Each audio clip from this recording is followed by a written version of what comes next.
Welcome to Joa Fitness Health Wellness Video Podcast, a space to ignite your day through positive conversations.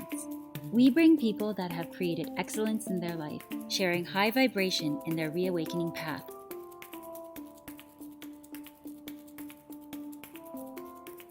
So it's amazing. It's the 22nd of February of 2020, so it's a lot of twos. And I'm very happy because it's our first podcast of the month of February. And this month has been full of events. I was the first week in Miami, and then I went to LA. I was working with a group of realtors, taking them from Toronto to Miami. We did a retreat, my first wellness retreat. Yay! I had so much fun. We did yoga, Pilates, and Tai Chi in front of the beach.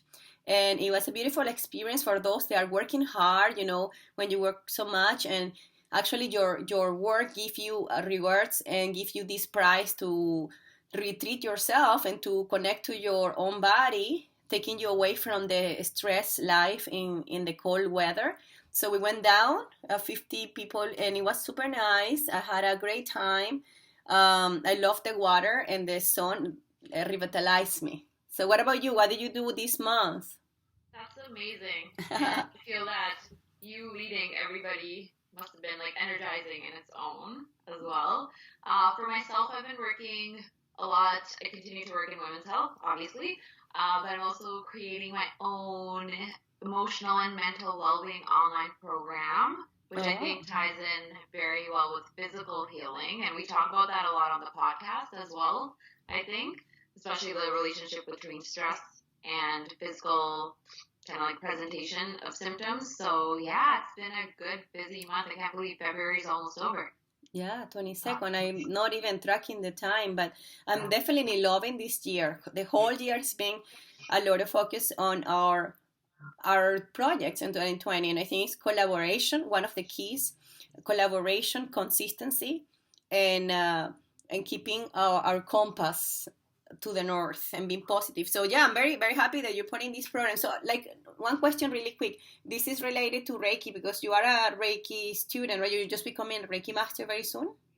Right. So yeah, I've taken different levels of Reiki. So there will be aspects of Reiki components in the program to help with healing, but it's not a Reiki program to say, right? So it's doing strengthening, and then you're using Pilates to help, or you're doing strengthening and you're using a certain different method, right? So it's emotional well-being, and certainly Reiki principles and aspects will be in it, but it's not like a Reiki program specifically. Okay.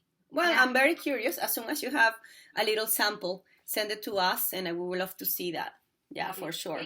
Yeah, definitely, because psychosomatic response in our body is definitely something that we cannot ignore. Our body reflects stress in certain areas. And today, I'm here with Nav Grewal because we are talking about something that is affecting a lot of people. And I keep hearing, and actually being affected, not my body, but my dad. My dad is being affected with sciatica. So sciatica, I didn't know much about this until I heard that my dad had a sciatica. So my dad is in Venezuela, and I'm very worried about him because he's been having this for the past, I believe, 15 years. And he's a very, very active man. Since I know him, he's been very active. That's one of the reasons that I'm very active, because I used to see him always moving.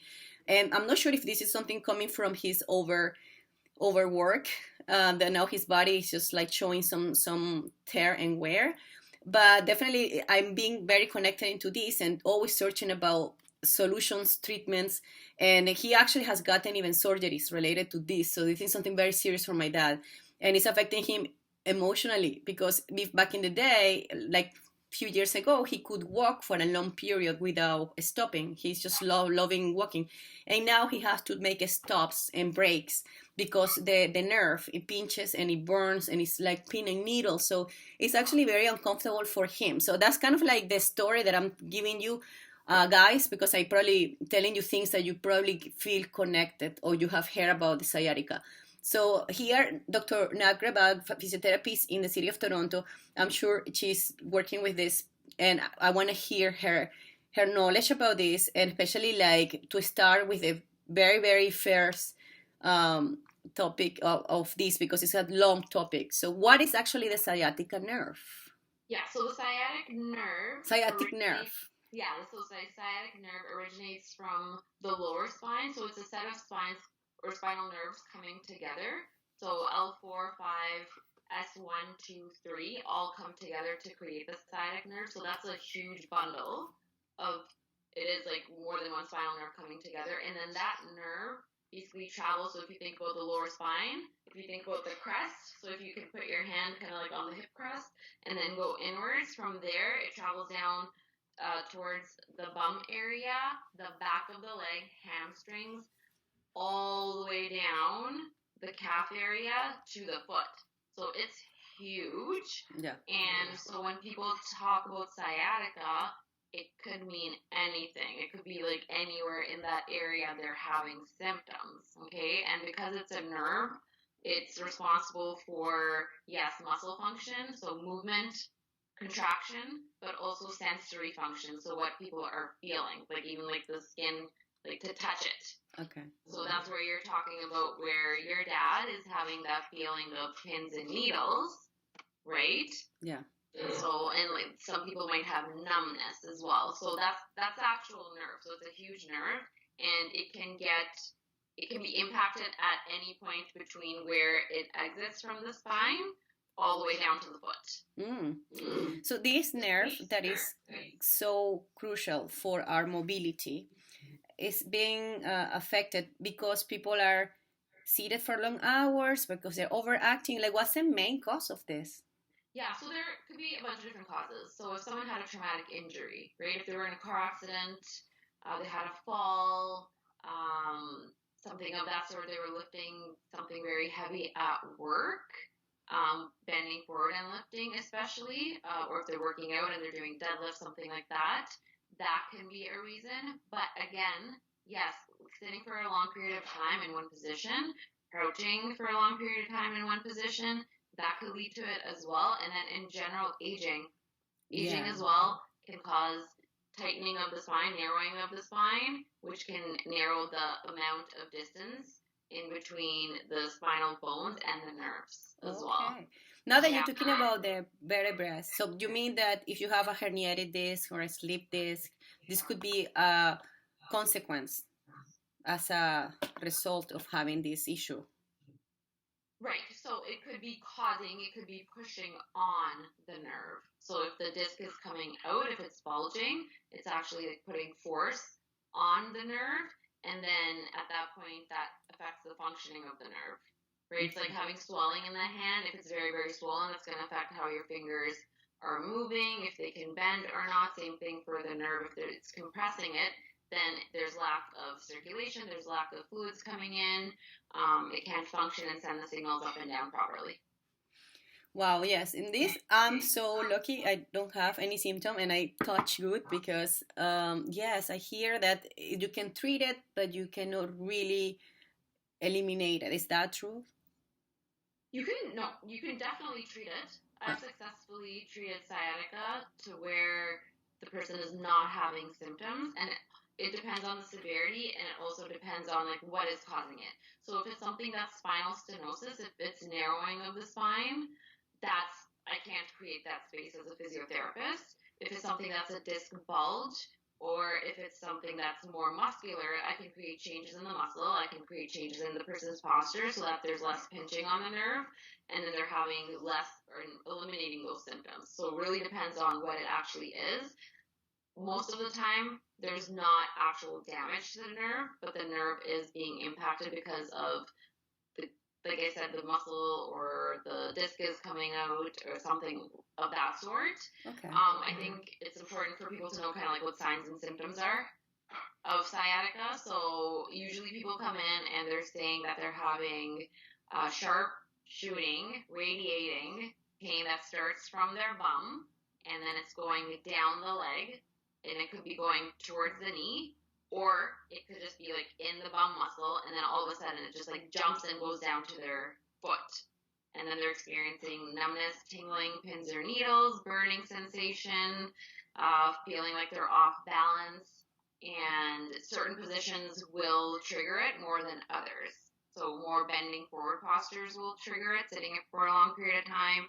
If they're sleeping on their side and their knees are kind of bent, if they're lifting something, and usually alleviating postures or anything that brings their spine back. Okay, well, you really talk about so many questions I was going to ask you, but I'm happy that you put all of this knowledge together.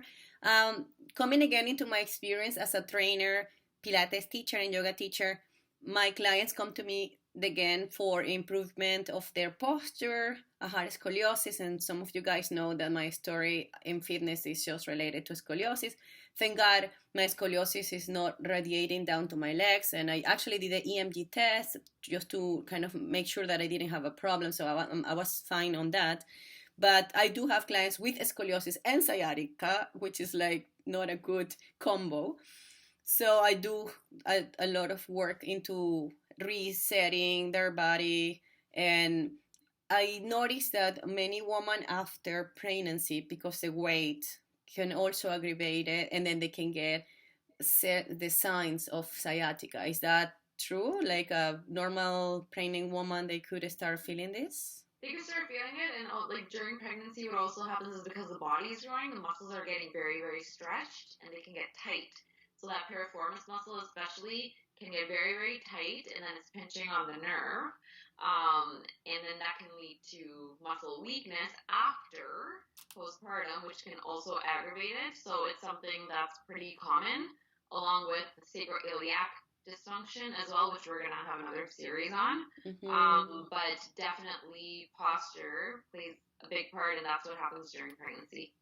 Yes. So very quick, let's just take the people, first of all, if you are hearing this and you want to take a serious path, you definitely need to go with a physiotherapist that is certified, and you get a diagnose. So let's talk about how you diagnose someone by imaging, by like some movement. Like how do you clearly like know when somebody has sciatica? I know another issue.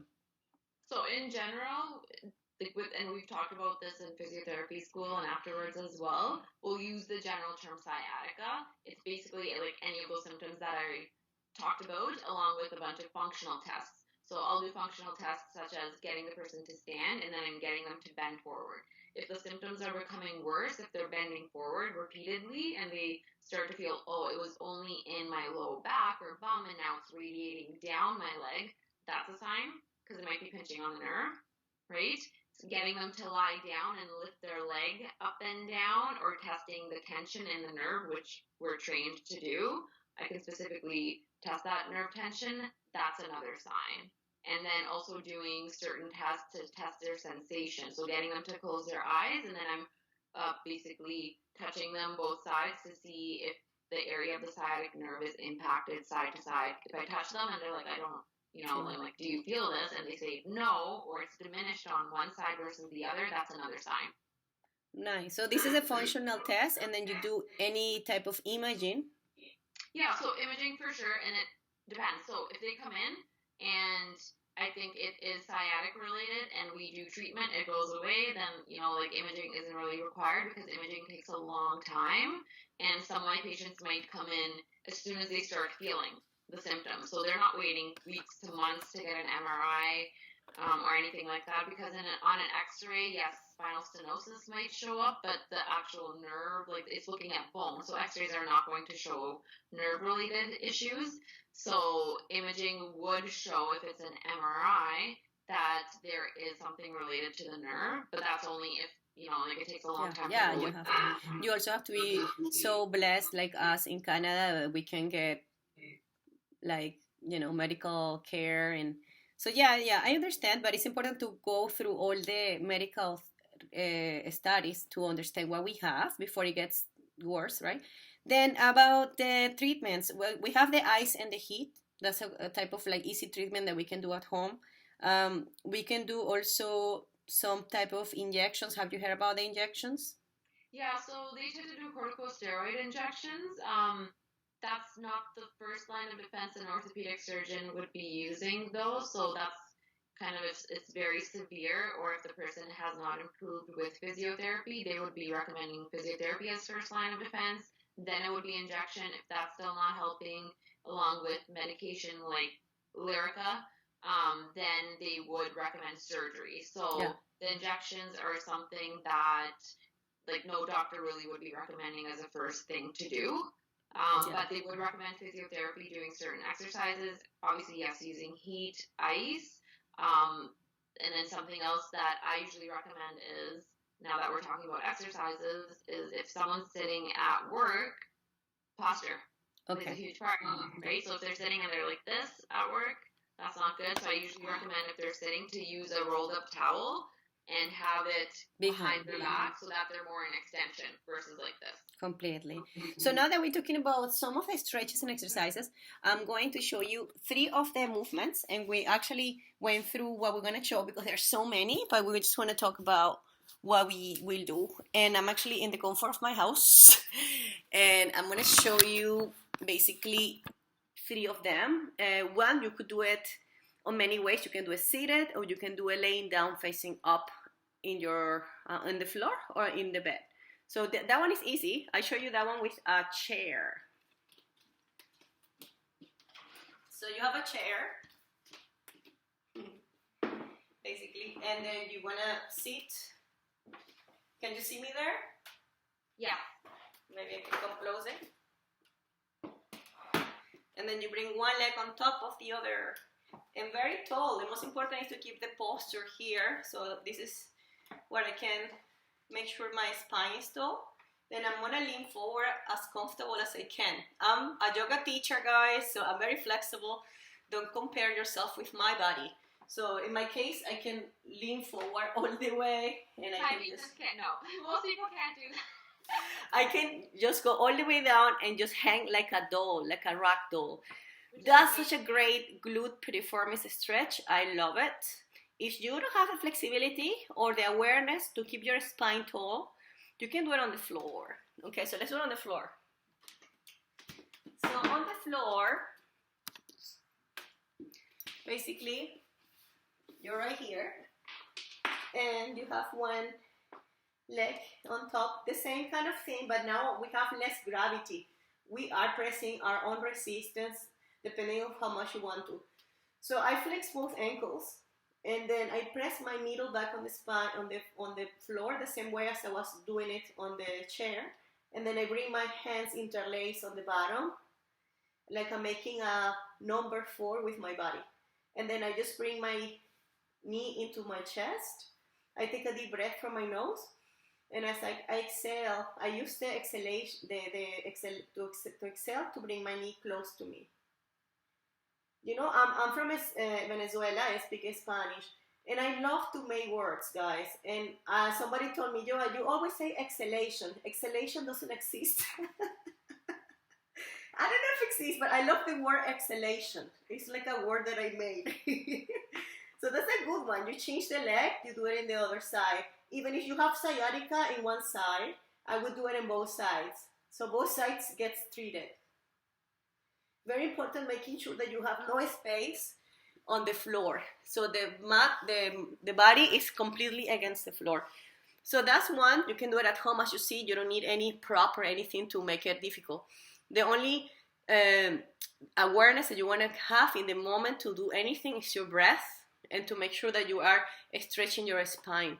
The number 2 will be a great exercise, a great stretch for your psoas, which is in the front of your hip, but it also is connected in those areas that gets tied on the sciatic nerve. So I show you that one.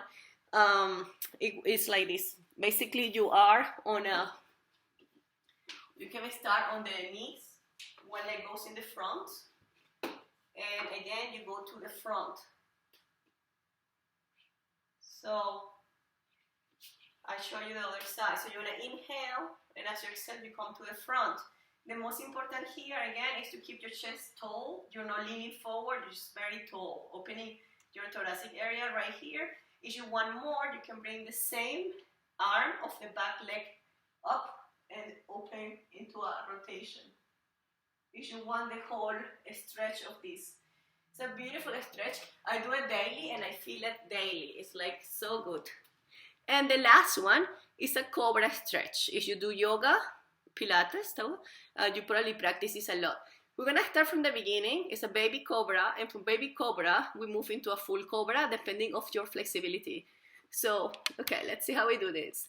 First, we're gonna start on the floor. Is this good, huh? Is it not? Yeah, I think it should be good. Yeah. From the floor. Yeah. Can you see me there? I can see you. So baby cobra, you can start with your elbows down and just squeezing your butt and lifting your chest off the floor. Or you can do the full cobra, so remember this one, where you really open your chest, tighten the buttocks, stretching your abdominals, and you can do a nice rotation side to side. Ah, that's so good. Right away when you stretch, you feel so good. I'm not even doing it, and I was like, oh, that looks so Just by looking at it, you feel it. Yeah. So good. Look, we already passed 20 minutes. Usually our goal is to go no more than 20 minutes talk because these topics can get so long. But I'm just so blessed to have somebody that is professional, that has way bigger reach of these type of things. And I love to work with women. I love woman empowerment, and in a good way, like it's not in a feminist way, but in a very positive way, where we can actually inspire other women and other people around us. So thank you, Nav. I just had so much fun today with the sciatica and all the things related to this. And I think we have a lot to share around the pelvic floor. And you, being an expert on the pelvic floor physiotherapy, you are just perfect for this. So could you remind us, what are we going to be talking on the next topics? Yeah, for sure. So the sciatic nerve it spans like multiple sessions, but we will be talking about more for piriformis syndrome, narrowing of the spine, stenosis, sacroiliac, dysfunction, inflammation, and if someone is really experiencing any symptoms of sciatica, like we mentioned before, this is kind of an intro session, and we're going to dive deeper into it. And again, we just don't want to do a 2-hour video, so we're doing it in chunks so it's digestible for people, and then they can use these stretches and kind of start there, and then we'll have more information next time. For sure. I'm very happy because the same as my dad is being affected, so many people that I know is being affected, and the more information for everyone, the better. Remember that we are always telling you to first go to a doctor, get your diagnose properly, then you can use this information as a reminder of the things, but never self-diagnose your things, right? That's very important to remind you that. I wanted to know, I think it's important to dance, like I love dancing, and I think like if you go dancing once a week, maybe you lose those hips like Shakira and you make them nice and loose. If you go dancing once a week, you have full spinal mobility, and I don't think you'll have any issues. For sure. So I recommend you guys to take 1 hour a week and go for your dance class and move those hips. So thank you so much for everyone to be listening and watching on YouTube. By the way, Nav Grewal is in pelvicare.ca if you want to find more information about what she does, and if you want to even see her here in Toronto, you can reach her in pelvicare.ca, which I'm going to write it down right there down on this video. And mine is joafitness.com. Also, I'm based in Toronto, but I also travel all over the world. Thank God. I love it. Thank you so much, and have a beautiful day. And remember that together we are stronger. We invite you to subscribe to this channel and share with your community. Please leave comments below, and if you like the episode, click the like button. Have a beautiful day.